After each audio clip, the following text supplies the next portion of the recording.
You believe you are a thinker, don't you? You consume information, you form opinions, you engage in debates, you navigate a complex world, making decisions, seemingly charting your own course.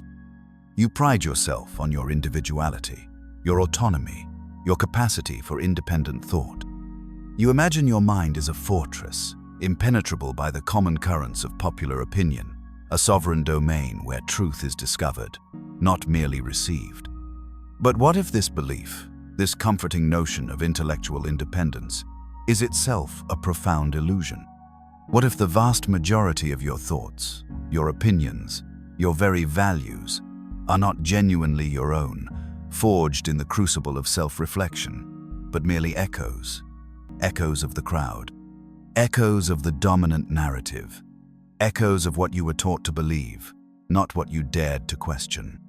What if your cherished thinking is, in reality, little more than sophisticated mimicry, a complex form of societal programming playing out in your skull? And what if, as the profound and unsettling philosopher Friedrich Nietzsche fiercely observed, most men are not merely predisposed to this intellectual passivity, but are psychologically wired to resist the terrifying burden of true self-thought? This is not a judgment on your intelligence. It is a direct challenge to the very foundation of your perceived intellectual sovereignty. The first, and perhaps most devastating truth Nietzsche unveiled, was the concept of the herd instinct and its profound influence on human behavior and thought.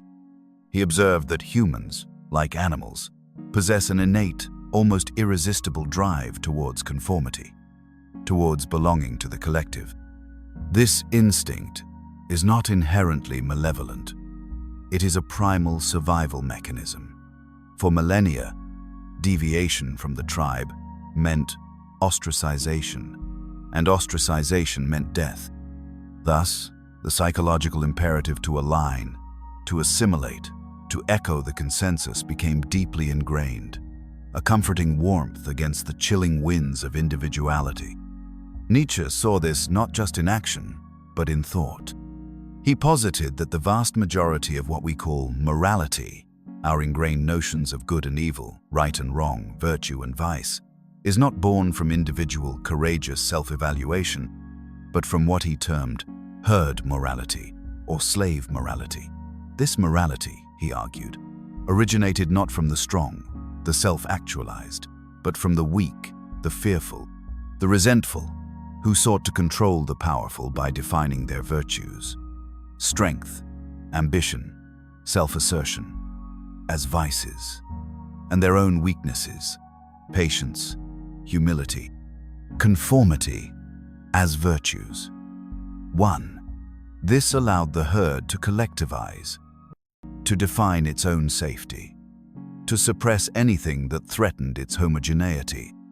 This philosophical insight holds a mirror to modern society.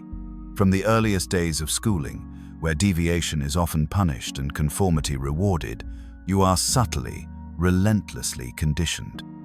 You are taught to absorb, to repeat, to comply. Later, media, social trends, and political narratives tirelessly reinforce what is acceptable to believe, what opinions are virtuous, what thoughts are dangerous. 2. The pressure is immense, not just from external authorities, but from your peers, your social circles, your very sense of belonging. The cost of thinking for yourself, of genuinely challenging the consensus, can be social ostracization, professional penalty, or even psychological distress as you feel yourself separating from the comforting warmth of the collective. What true thought is there in merely echoing the prevailing sentiment, in adopting opinions wholesale without rigorous personal scrutiny? What freedom is there in believing you are a free thinker when your thoughts are merely reflections of the collective mirror? The herd instinct, once a survival mechanism, has become an intellectual cage, ensuring most men remain wingless creatures, crawling in circles, perpetually tethered to the ground of common thought. They mistake the movement of the herd for their own personal journey. The comfort of the cage. Why we embrace unthought life. The second profound reason why most men will never think for themselves lies in the deep psychological comfort offered by the intellectual cage. True independent thought is not a leisure activity. It is arduous, often terrifying work. It demands profound courage and a willingness to embrace unsettling truths. Firstly, there is the fear of isolation. To truly think for yourself means to risk disagreeing with the majority, with your friends, your family, your community. It means potentially standing alone, feeling the chilling wind of disapproval. The human need for belonging is fundamental, and defying the herd threatens that need at its core. 3. Most men choose the comfortable warmth of conformity over the frightening chill of intellectual solitude. They would rather be liked than be right, or rather be accepted than be true to an unpalatable personal truth. Secondly, there is the fear of responsibility. If you genuinely think for yourself, then you become solely responsible for your conclusions, for your values, for your life's direction. You cannot blame society, or your upbringing, or the prevailing narrative.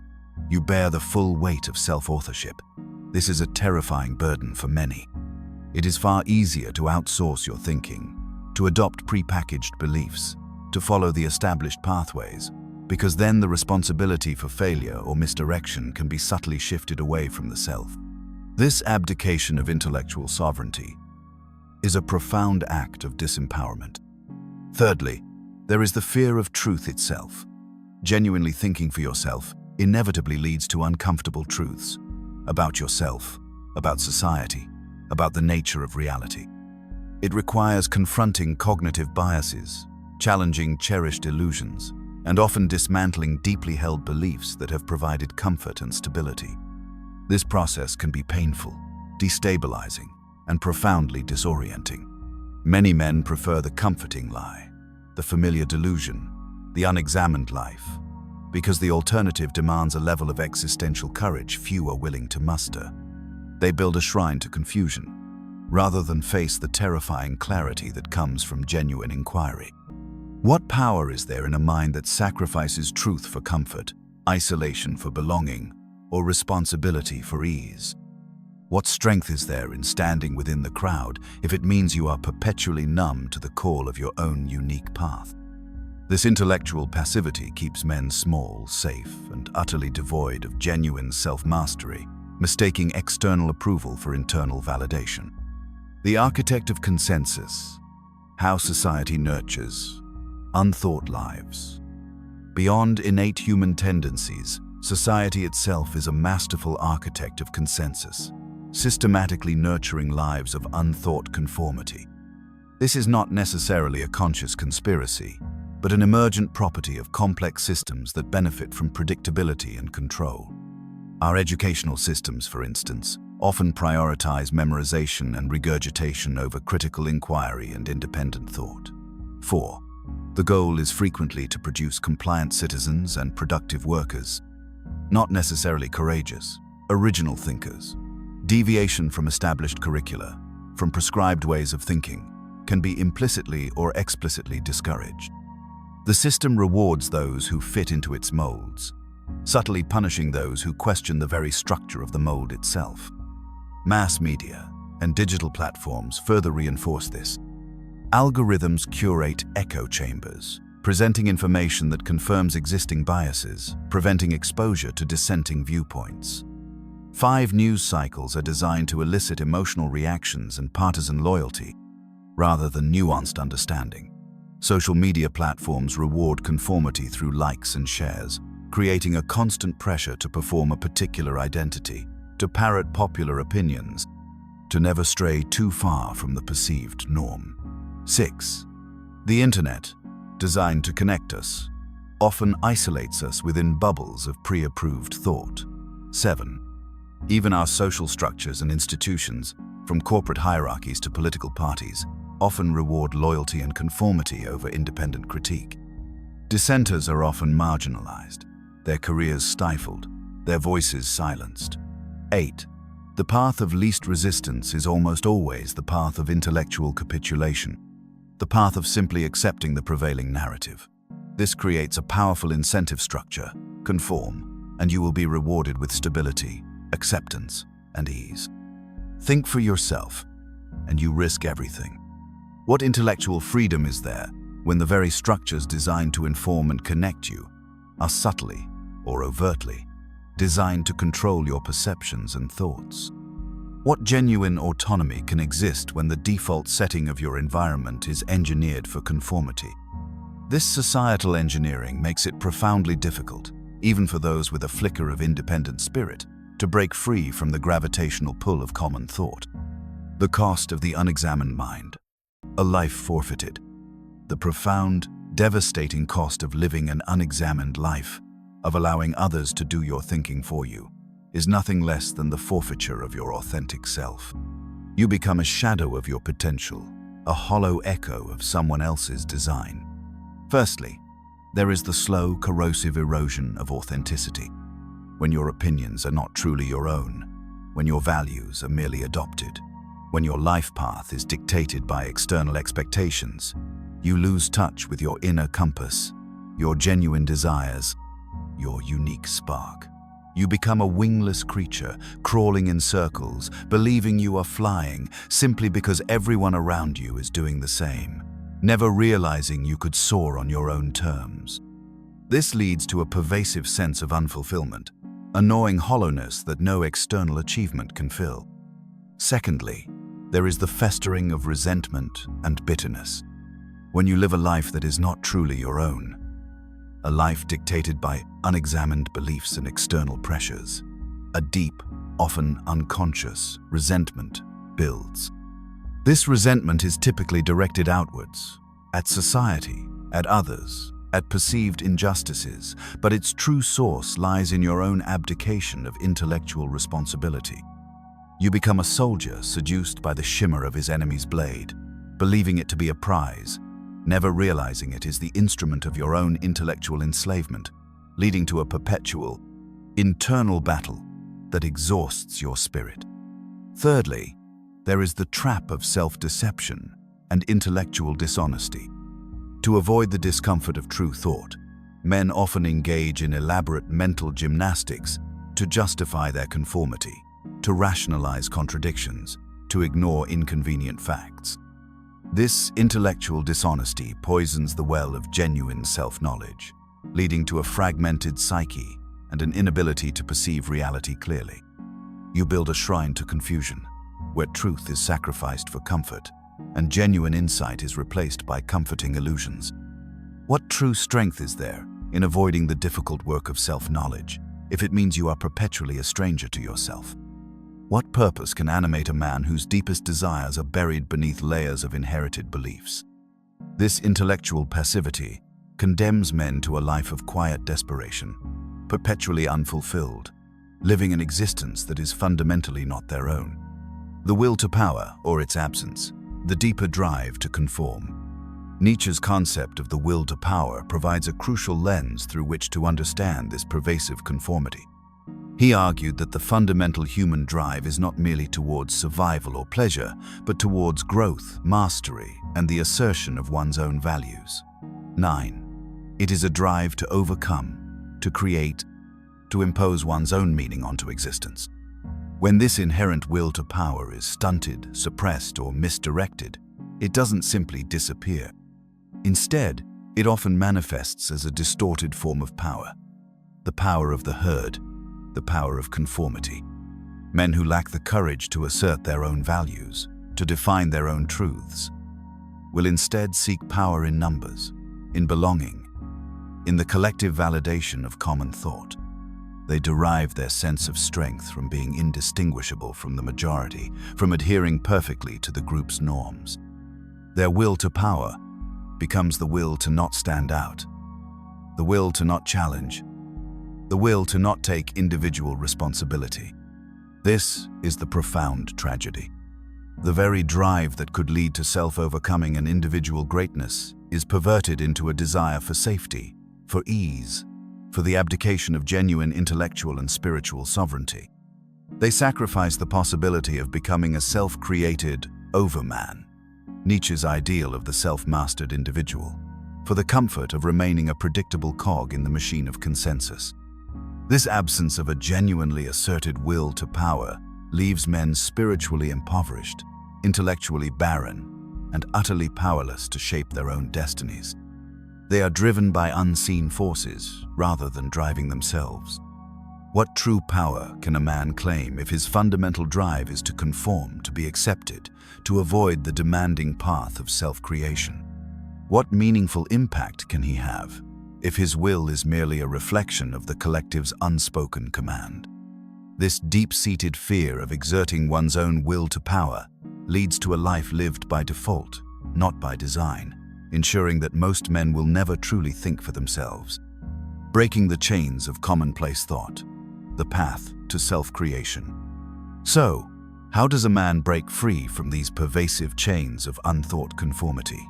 How does he reclaim his intellectual sovereignty and begin the arduous yet profoundly rewarding journey of thinking for himself? It begins with radical skepticism. Question everything, every belief, every opinion, every value you hold. Hold it up to the light of ruthless scrutiny. Ask, where did this idea come from? Is it genuinely true for me? Does it align with my deepest intuition and observation of reality? Or is it merely inherited? This is the arduous work of intellectual excavation, digging through layers of inherited programming to find the bedrock of your own insights.